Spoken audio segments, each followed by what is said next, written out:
നമസ്കാരം, ജിബു മല്ലപ്പള്ളി. ഞാനേ കുറേ നാളായിട്ട് ഇങ്ങനെ ആലോചിക്കുകയായിരുന്നു നമ്മുടെ ഈ പ്രോഗ്രാമിന് എന്ത് പേരിടുമെന്ന്.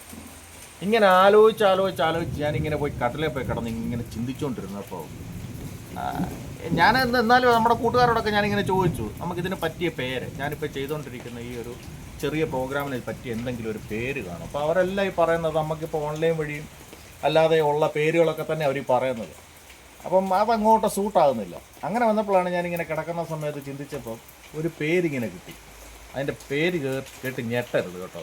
അതിൻ്റെ പേരാണ് വികടകവി. എങ്ങനെയുണ്ട്? കൊള്ളാവോ? അങ്ങനെ ഒരു പേരിട്ടുണ്ടെങ്കിൽ ചെയ്യാന്ന് കേട്ടോ. നമ്മൾ ഈ മുൻഷി പോലുള്ള പരിപാടി ഇങ്ങനെ കണ്ടിന്യൂ ആയിട്ട് പോകുന്ന പോലെ നമ്മളിങ്ങനെ ഓരോരോ കണ്ടൻറ്റുകൾ ഇങ്ങനെ കൊണ്ടുവന്ന് അവതരിപ്പിക്കുക എന്നുള്ളതാണ് നമ്മുടെ ഉദ്ദേശം. നേരത്തെ ചെയ്ത കുറച്ച് പ്രോഗ്രാംസൊക്കെ നിങ്ങൾ കണ്ടു കാണുമല്ലോ.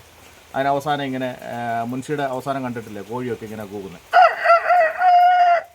അതുപോലെയൊക്കെ ചെയ്യാൻ വാഗൊണ്ട് ചെയ്യാൻ നമ്മളെ കൊണ്ട് ഒക്കത്തുള്ളൂ. അവരുടെ ഇങ്ങനെ ഓരോ കഥാപാത്രങ്ങളും സംഭവങ്ങളൊക്കെ നമ്മളിങ്ങനെ ചെറിയ ചെറിയ സംഭവമൊക്കെ വെച്ചുകൊണ്ട് നമ്മുടെ കയ്യിലുള്ള മുതലുകൾ വെച്ചുകൊണ്ട് നമ്മൾ പരിപാടികൾ ചെയ്യുന്നതായിരിക്കും. തുടർന്ന് നമുക്ക് വീണ്ടും കാണാം. അതുവരെ ഉളമൈ വീണ്ടും സദ്യക്കും വരെ വണക്കം.